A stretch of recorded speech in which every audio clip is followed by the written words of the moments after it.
Hello, everybody, and welcome to episode 4 of the Fit Life podcast. I'm your host, Jackie Labadia. I am the owner and the founder of JL Fitness and Lifestyle, one-man show over here, starting my podcast a few weeks ago, and we're showing up. It's a one-take show. It's all authentic. I'm coming on here to, share more about myself and about, everything to do with health and fitness and how to live a holistically healthy life and to thrive in life and all of the fun things to do with that. So today is Halloween. It's Halloween Day, October 31st, 2024. I'm wearing one of my Harry Potter shirts that with the saying, I solemnly swear that I'm up to no good if you can't see me on video. So definitely sporting that today. For those of you who don't know, I am like a Harry Potter fan. I wouldn't say I'm diehard. Like I'm not like Harry Potter everything, but definitely grew up reading the books before the movies even came out. Definitely saw them every movie in theater as soon as it came out.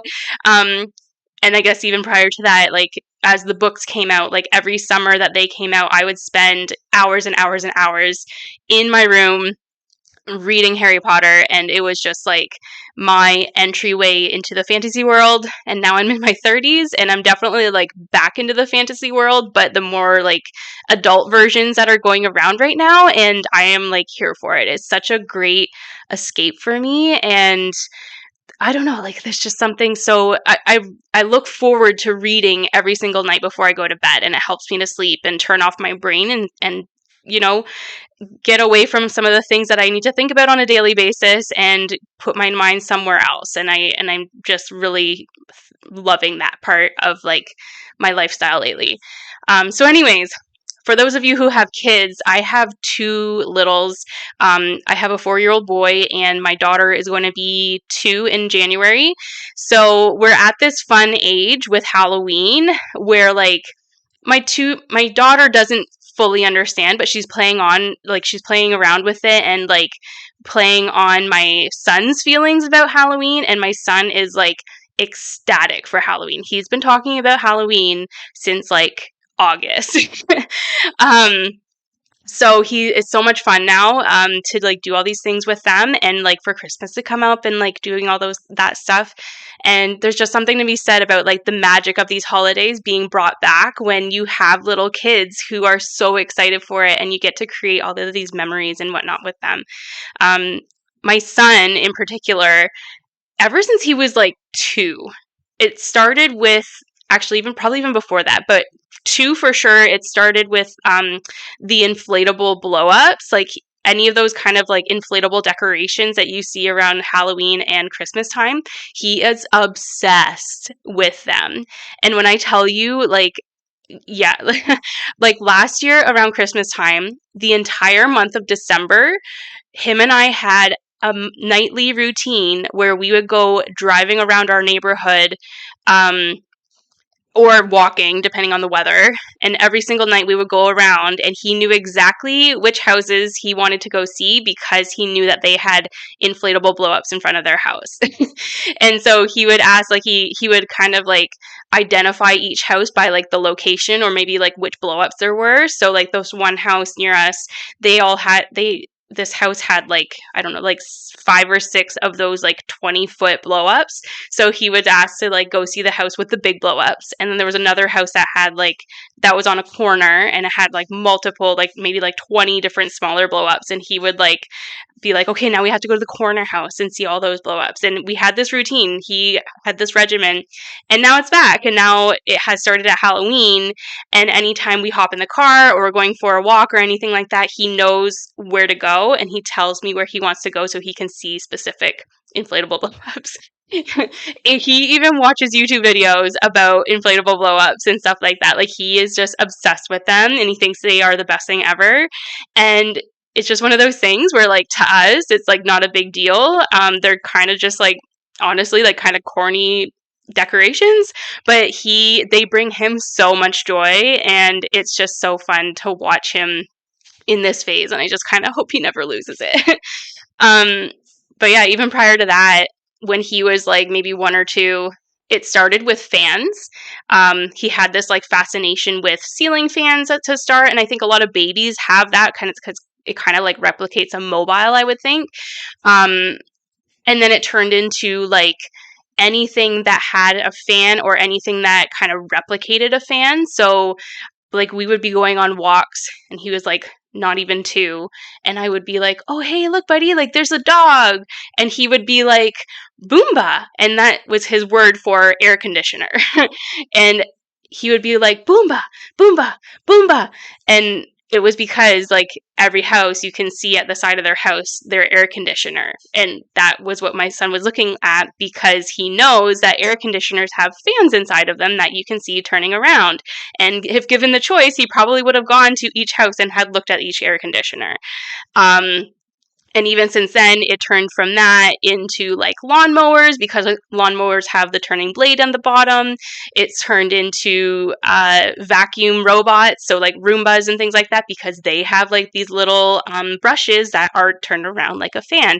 And then it turned into inflatable blow-ups because they have a fan that blows them up.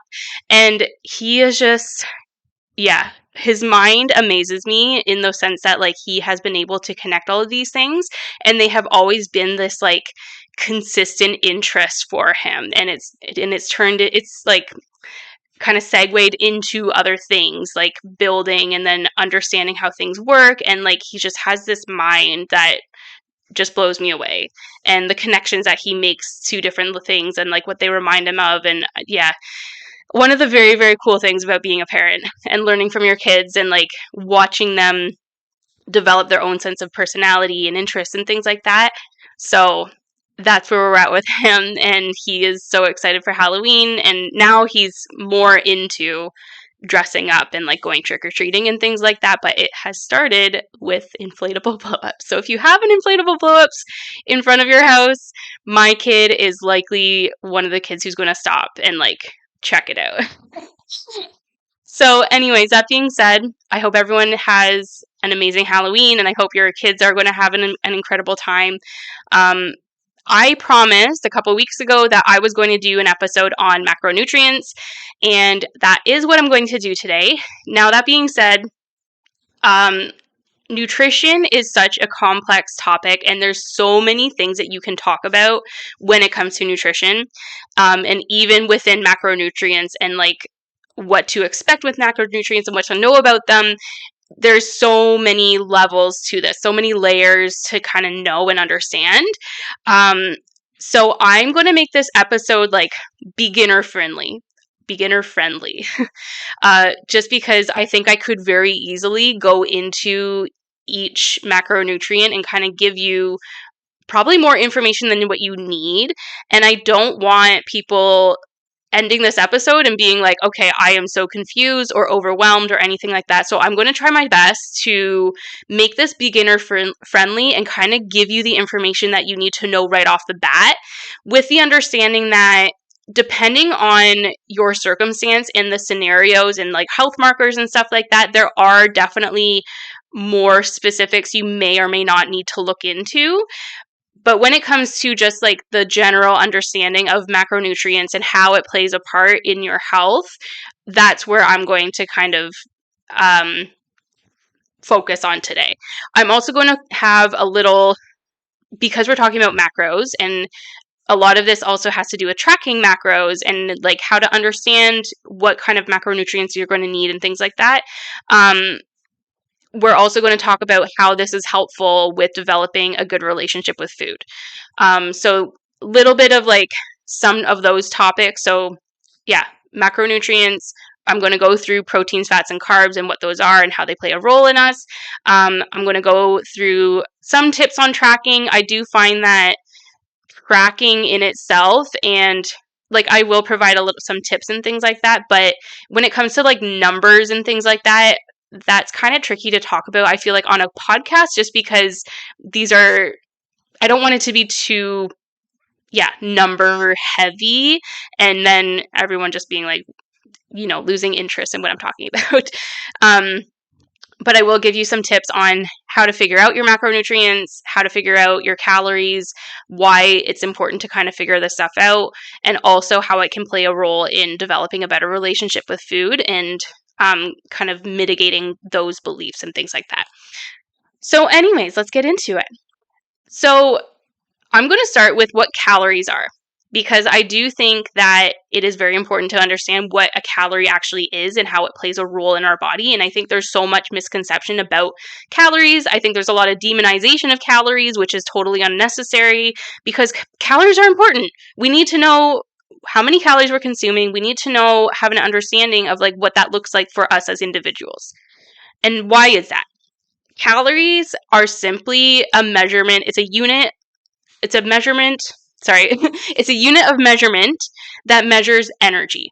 And it's a type of energy that we consume, a type of energy that our body requires in order to function.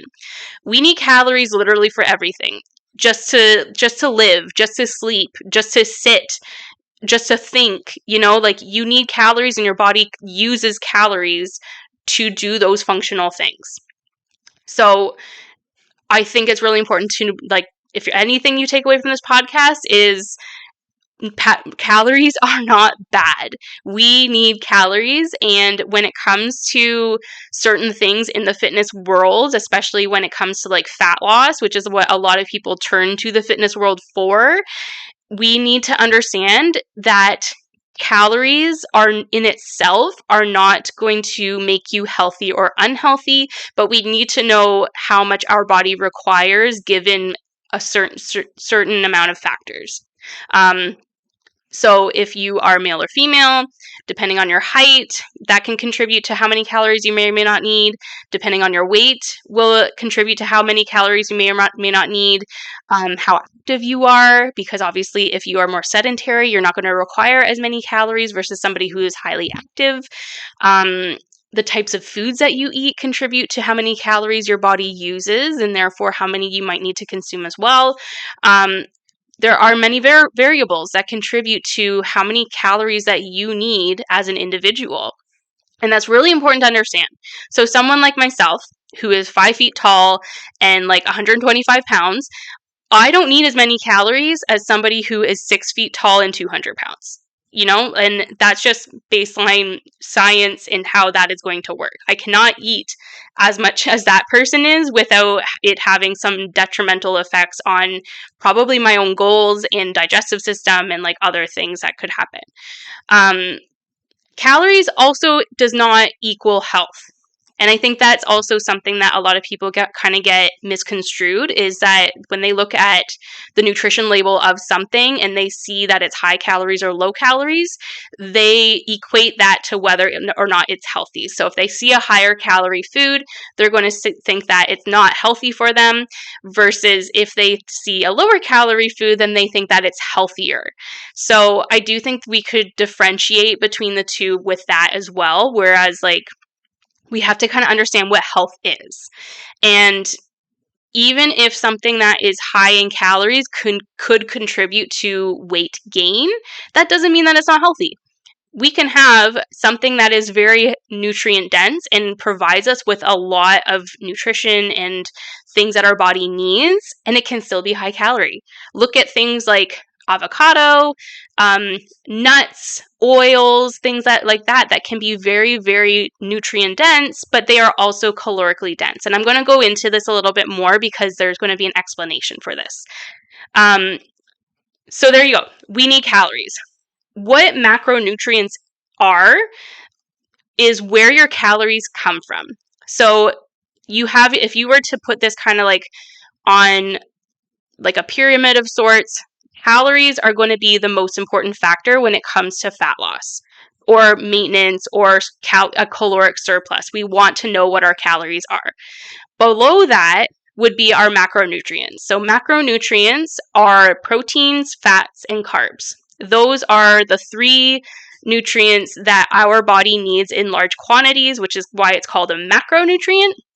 Whereas micronutrients are pieces of nutrients that we need in smaller doses. And we'll kind of, this is where I'm telling you, like, there's so many things I could get into, but I'm really trying to make this as basic as possible. So if you were to look at a nutrition label, you would see that there's going to be calories that are listed there.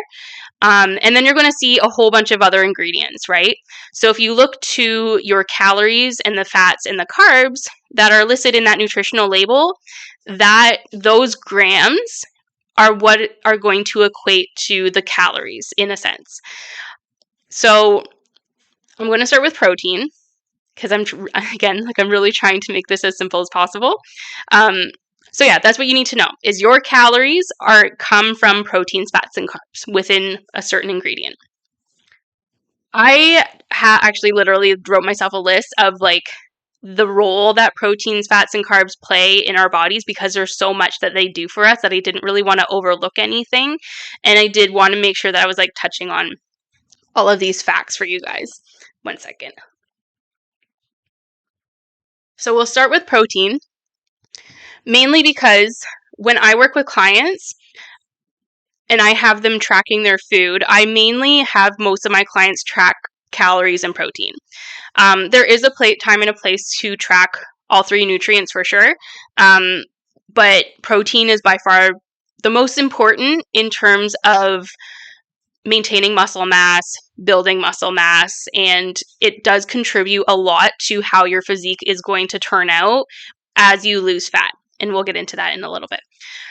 So protein, what does protein do for our body? Protein contributes to muscle growth and maintenance. It acts as enzymes. It plays a role in our hormones. It contributes to the structure of our cells and tissues. So think about like your skin, your bones, your nails, like your hair, all of those things your protein plays a role in. It contributes to pH balance. It contributes to fluid balance. It contributes to our immune health. It contributes to the transportation and storage of nutrients. It provides energy in a way. And it also contributes to satiety. So that feeling of being full. So when it comes to fat loss, and we're talking about satiety, and I just mentioned satiety here, making sure that you're getting an adequate amount of protein is going to be super, super helpful when it comes to fat loss because it's going to help you stay full. Every gram of protein contains 4 calories. So this is really important to know, and I'm going to tell you the calories of each macronutrient. But yeah, protein and carbs, for both of those, for every gram you consume, it has 4 calories. So if you have a piece of food and it has 10 grams of protein in it, that equates to 40 calories that is coming from that protein. Protein is also the highest macronutrient when it comes to thermal effect. And what that means is that because our body requires energy to digest food, this is called the thermal effect. So the amount of energy that it takes to digest protein takes more energy than it does to digest carbohydrates and fats. Which means that the more protein that you're eating, the more calorie expenditure you're also going to have as a byproduct of eating that protein because your body requires more energy to break it down. So when we're talking about fat loss, which means that we're looking at calories in versus calories out, and we're creating a calorie deficit, eating more protein in that sense is going to help you with that calorie deficit and staying and maintaining that level of calorie intake. It also contributes to muscle protein synthesis, which means that's like essentially the building of muscle. So when we are doing resistance training, we are focusing on building muscle, and protein helps us to build that muscle, those tissues. It helps to kind of build those tissues up, and it also helps us to maintain whatever muscle that we have. And that's also very important to understand because when it comes to fat loss, we don't want to be in such a calorie deficit without protein and without resistance training, because what your body could end up doing is not just taking fat mass, it's going to take muscle mass as well. And we really don't want to lose that part of our body composition.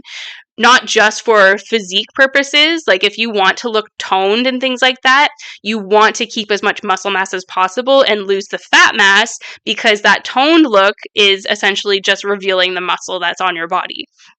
And then from like a quality of life perspective, we wanted to maintain that muscle mass because we want to stay strong, we want to stay functional, we want our bones to be protected, and all of those good things about having muscle mass in the first place. So that's protein. Mostly protein. I find with most clients that have come to me, a lot of women are under eating in protein. I think we kind of underestimate how much protein that we need, and or it's not really a product that we think to eat. But especially with women, the combination of resistance training and protein is so important, especially as we age. After the age of 40, we start to lose muscle and like bone density and things like that at a very high rate. So when it comes to protein and resistance training, both of those things are going to help us to maintain the level of muscle we have and also to keep our bones strong. So if you think about older women, if you think about like a typical older frail lady, it's usually because she doesn't have muscle mass, and as a result also has weak bones. And if you think about that older population, when they start to really deteriorate and they really start to lose their quality of life and their health, it usually comes after some sort of fall and a broken hip, or something to that extent. After that, usually you see them lose their cognitive abilities, lose their physical abilities, lose their independence, and then there's just that loss of quality of life, and usually not much of a lifespan after that happens. So this is why, particularly for women, again, maintaining a level of muscle mass on our bodies is not just something that we want to do for like a physique appearance perspective. We want to do it for that longevity, and starting as soon as possible will just make it easier for the long run, especially as we get into those ages where we start to lose that, or where our bodies kind of start to take away from that muscle mass and from that bone density. We want to maintain it as much as possible. So that's why protein is really, really important.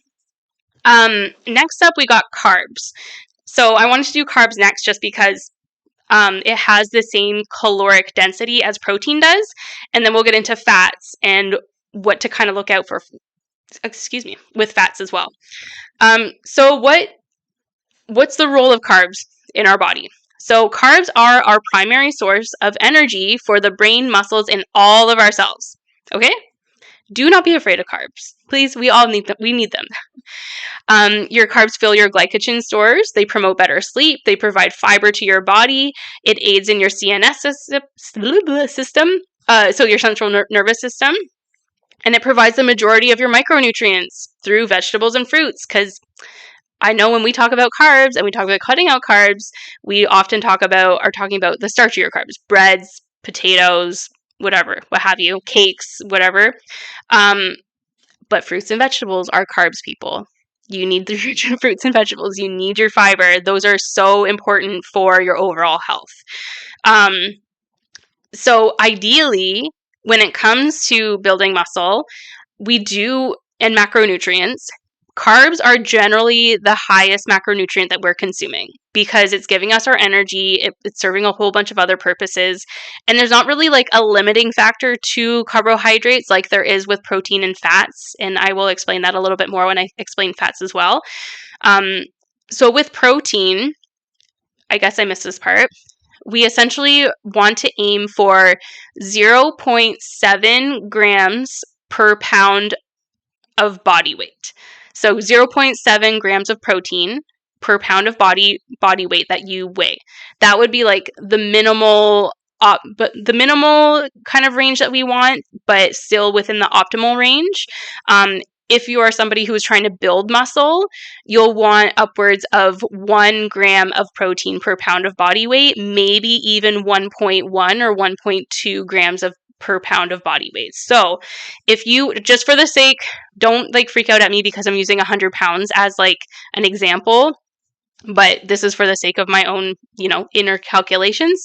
If you weighed 100 pounds and you were aiming for 0.7 grams of protein per pound of body weight, that would be about 70 grams of protein per day, right? If you were to aim for 1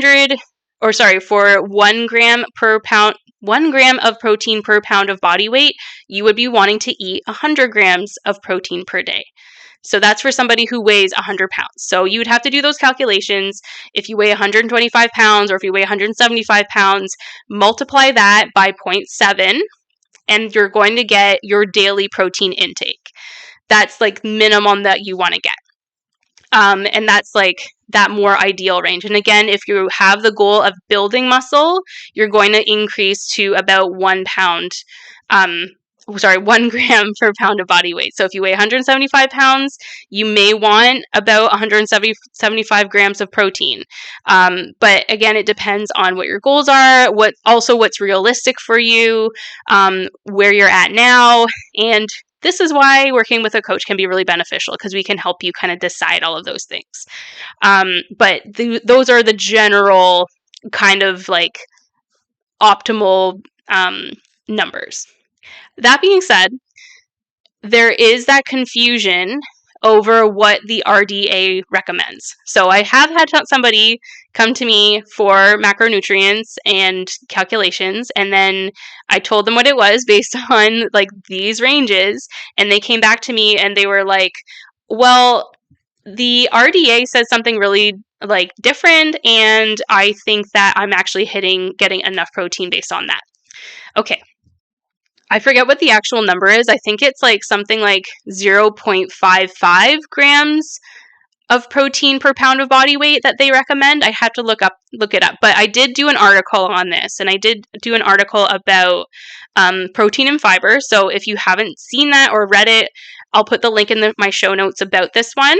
But there is a very big difference between those kind of recommendations, which are essentially trying to help you to avoid malnourishment, versus the numbers that I'm giving you, which is helping you to achieve optimization. So make sure that you understand the difference between that. There's a difference between avoiding malnourishment, and there's a difference between optimizing your nutrition. Okay? So there's like a big kind of gap there, right? And we can look on Google and look at these numbers and be like, oh, I'm getting enough. Yeah, you're getting enough to avoid being malnourished, and it's like just enough to keep you sustained, but you can also optimize your health, your physique, your performance, and everything else if you're getting those higher intake numbers. Okay? So just wanted to clear that piece up as well. And then the same goes with carbs. So essentially with carbs, again, is going to be the macronutrient that you are eating the most of, but we do want it to be coming from mostly single ingredient whole types of foods as much as possible. And I'll get, again, another piece I'll just like kind of get into as I talk through this. And then our third macronutrient is fats. So keep in mind that fats are more calorically dense than proteins and carbs. And where proteins and carbs are 4 calories per gram, fats are 9 calories per gram. Now that doesn't sound like a huge jump, but if you were to consider like how many grams of fats that you consume, those calories add up a lot quicker. So we'll get into like what to look out for fats when it comes to this. So the role of fats in our bodies, they form our cell membranes. They help create and balance hormones. They provide energy. They help transport fat-soluble vitamins such as A, D, E, and K. So vitamins A, vitamins D, vitamins E, and vitamins K. They form our brains and our nervous systems. They give us fatty acids that aren't made in the human body. They help our body regulate temperature. They increase and decrease inflammation. They help us to absorb antioxidants, and they are there for flavor and satiety. So again, getting enough fats into our diets is also going to help with fat loss in a sense, because it does help us to stay full, and it's also there for taste and enjoyment too, right? So when it comes to fats, I do think that, again, like this is something where people think that it's bad for you because it's higher in calories, which is not true. We obviously very much need fats in our system for many different roles, and we just need it to a lesser extent. So I don't know if anybody has ever done this, but especially if you are like a peanut butter lover, or you love to just like douse your food in olive oil and things like that, those are incredible pieces of food that also provide us with lots of micronutrients, especially if you're doing like a more natural peanut butter. But if you've ever measured it and have done the calculations for how many calories that is within just small portions of peanut butter or olive oil, you will be so bummed out by how many calories are in those ingredients. So it is something to be mindful of. It is something to know that we still need it, just to a smaller extent. So where we have like a pretty specific estimation for proteins, we just want to be aware that fats we just need in a lower dosage. If you are somebody who eats meat, for myself, for example, I don't tend to eat a lot of like high fat foods aside from my proteins. Like a lot of my proteins that I will eat for the protein content, but also they by nature also have fat content in them, because depending on the cut of meat and what kind of animal it's coming from. So a lot of my fats are going to come from that. So that's just something to like keep in mind, that if you tend to have a higher fat diet, like you eat a lot of cheese, a lot of nuts, like things like that, it's going to be a bit harder to maintain a calorie deficit if your goal is fat loss, because those calories add up so quickly. So those things might be, again, like this is where calories does not equal health, but we still need to be mindful about the calories within those foods. So even though they serve us from a very nutrient dense perspective, when it comes to fat loss, we do want to manage them a lot more, because they are more calorically dense than other foods are. So when it comes to tracking, for what we first want to do in order to know how many macronutrients we need, or like what our caloric needs are going to be, it again depends on your goal. For most people that come from me, they have some sort of fat loss goal, and the thing to know is that we need to be in a calorie deficit in order to achieve a fat loss goal. This can be done with tracking, and evidence shows that the people who track and they track efficiently generally have better results and more efficient results than people who don't track. Now, that's not to say that you can't lose fat without tracking, but we need to adjust our expectations when it comes to that kind of approach. Generally, there's other things that we can look out for. There are strategies that we can still implement to kind of manage our food intake, but we don't know how much you're eating. There's always a shot in the dark that you might still be eating at maintenance, or that you're having more days eating at maintenance or in a surplus versus other days where you're in a calorie deficit. But if you're in a maintenance more often than in a calorie deficit, it's going to be very, very, very slow weight loss versus if you're in a calorie deficit most days, right? There's that term, and I should have looked up the person who said this. I forget what his name is now. And maybe I'll put that in the show notes as well. Hold on, I'm just taking notes for myself. So anyway, the quote is, what's measured is managed. And that hit home for me because it's so true. Generally just saying that like the more information that we have, the more measurements we're taking, the more we have to work with, the more objective that we can be about our progress and what we've been consistent with. And the better we're going to be able to make adaptations to what we're doing in order to see results. So that's why tracking can be so, so helpful. Now, I do know that there's an element to tracking where people either get overwhelmed, or they're afraid that they're just going to get super obsessive with their food, or whatever it is.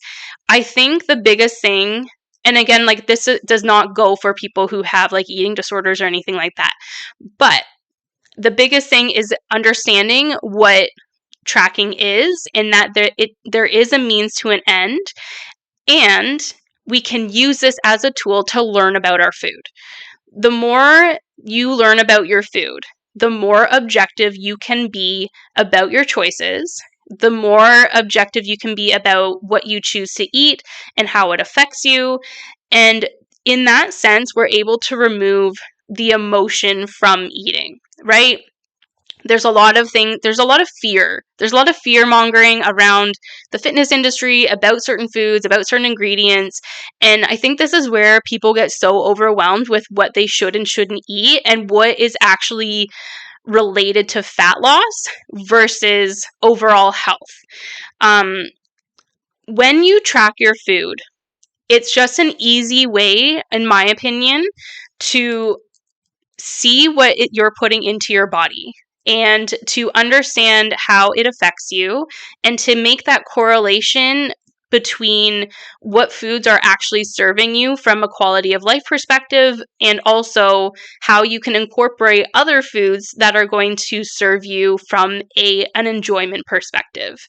Because I am under the understanding and belief that there's no such thing as bad foods. There are foods that if you eat them excessively, they are no longer going to serve you. Maybe in small doses, you get some enjoyment out of it just for like the taste or whatever it is, but from a nutritional perspective, from a digestive perspective, over time, it's going to have detrimental effects on you. And the same goes with nutritional foods. There's still nutritional foods even that, yes, they're going to serve you from a nutritional perspective, but you overeaten them, you're going to have digestive upset. It's not going to be enjoyable for you anymore, and all of those other things. So that's where I feel like tracking your food and tracking like specifically calories and protein is really, really helpful for many people, because they kind of get to see where they're starting from. So if you're new to tracking, what you can do is you can essentially just track how you eat for a couple of weeks, see where you're at, see what's happening, and it might be a really eye-opening experience for you. You might have a better understanding of maybe why you're not losing weight or why you're not reaching your goals as quickly as you want to.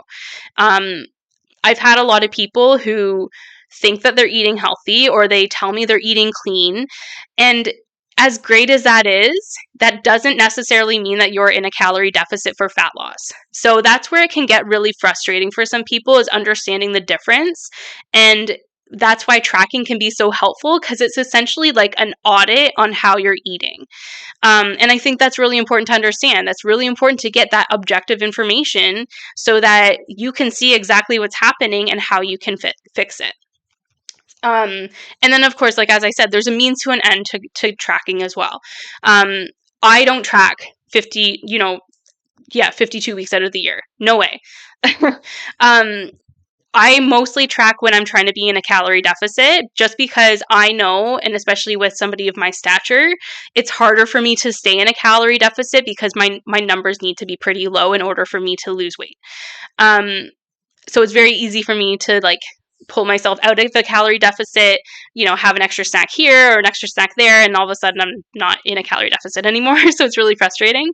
But tracking my food helps me to stay the course and to see like where I'm kind of, what I need to pull back on, what I need to dial in, and all of those things.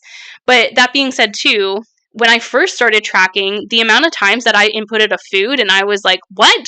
Like, what's in this? And then kind of like wrapping my head around like, wow, I have been eating like this for how long? And this is clearly why I have not been able to see the results that I've wanted to see. So opening your eyes to that. And then also like even just tracking, like fucking track the cheesecake, track the Halloween candy, see what's in there so that you can understand what exactly you're eating and how much of it you can eat without like causing like negative side effects.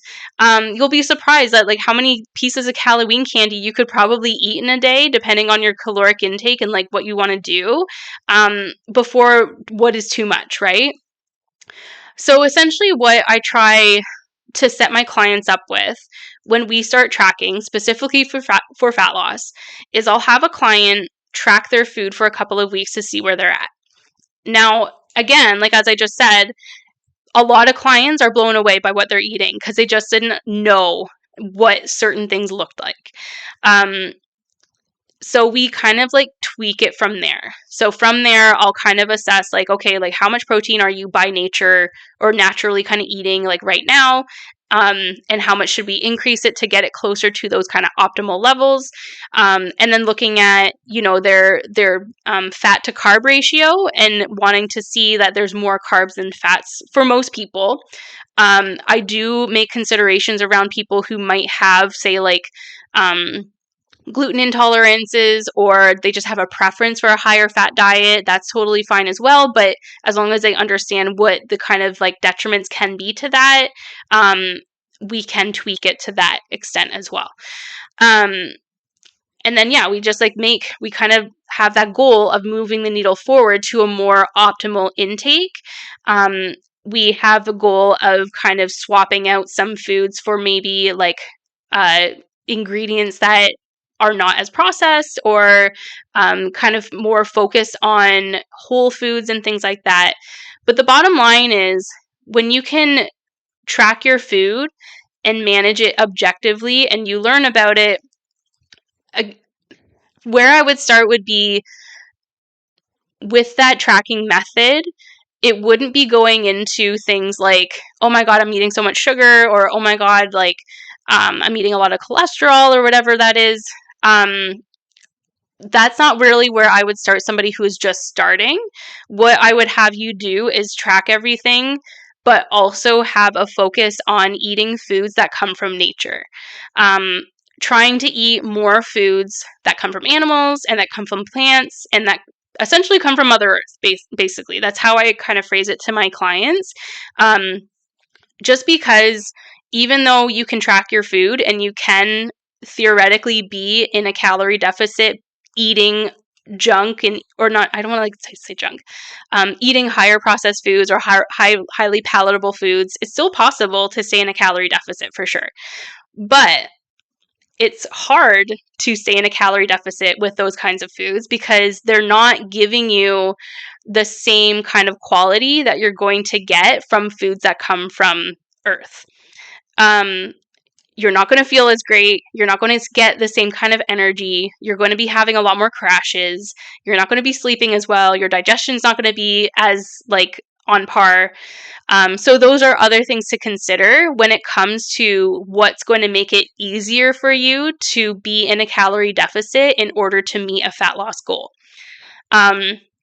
So that's the other side of it, because I know that there's a lot of talk around like all these other little things, but if I were just starting out, this is the route that I would go. It would be track your food for 2 weeks, see where you're at, then make the adjustments closer to your more ideal protein needs, and move the needle further towards eating more foods that are single ingredient foods that come from planet Earth, that are animals or plants.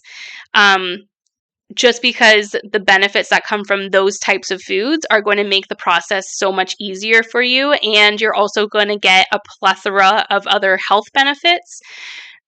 As a coach, what I often see, or I have seen before, is that I would be working on this with a client, and then they would come back to me and be like, hey, Jackie, I just got this blood work done. Turns out that I have high cholesterol. Or I just went to the doctor and I had high blood pressure. And at that point is when we would get more specific about which foods they should be choosing more of that is going to help them with that health marker. If you're somebody who's generally healthy and you just want to lose fat, those aren't things that I would be like so worried about unless you had a reason to like go that route. But because if you're just starting, it's going to be way too overwhelming to like not just be in a calorie deficit and swap out your foods for more aligned choices, but to then also try to get specific about other things for other health markers. It's just going to be many other layers that are going to be harder to achieve just starting out. So I always try to tell my clients, like, this is where we can start. And then once this is kind of like down pat, then we can look at the next step to kind of keep moving the needle forward. And it's just like a process from there. Again, like just like how working out is, and people don't understand that working out is a skill. Understanding your nutrition and understanding how it affects you in many different ways, and doing the inner work on yourself about your beliefs around food, and like food, having food guilt, and like being afraid of certain foods or anything like that. This all takes work, and it takes time, and it takes like mindset shifts and understanding. But this is where I believe like we can really help a lot of those different things, because what comes with beliefs and trying to like unpack where those beliefs are coming from, we need to learn more about our food in order, and what we're eating, in order to help unpack those fears and those beliefs and your relationship with your food.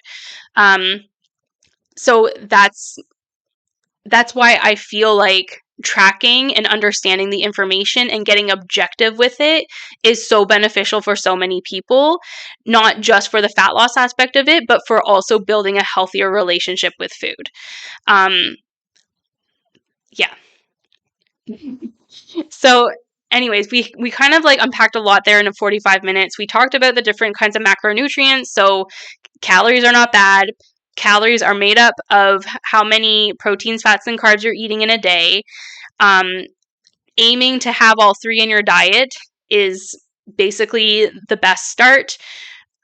What is measured is managed. So tracking your food can be really, really helpful in getting objective about how much you're eating. I would also recommend weighing out your food as much as possible. So throw out the cups, the tablespoons, the teaspoons, the serving sizes, the pieces. Measure your food in grams on a food scale, because that's going to be the most accurate and objective way to measure your foods, to make sure you're as accurate as possible.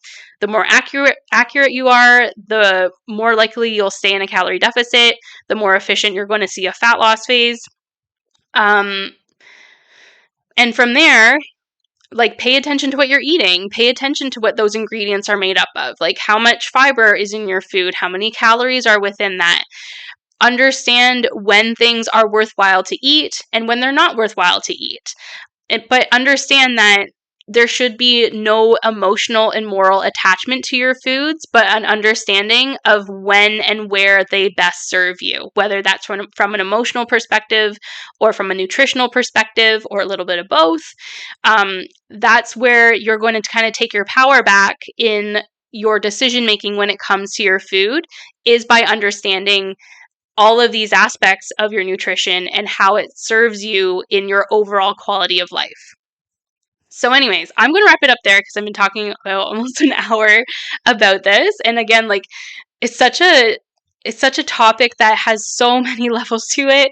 So I hope that I kept it as simple as I could, and that all of this kind of made sense in a way that someone can take away some valuable information when it comes to their nutrition.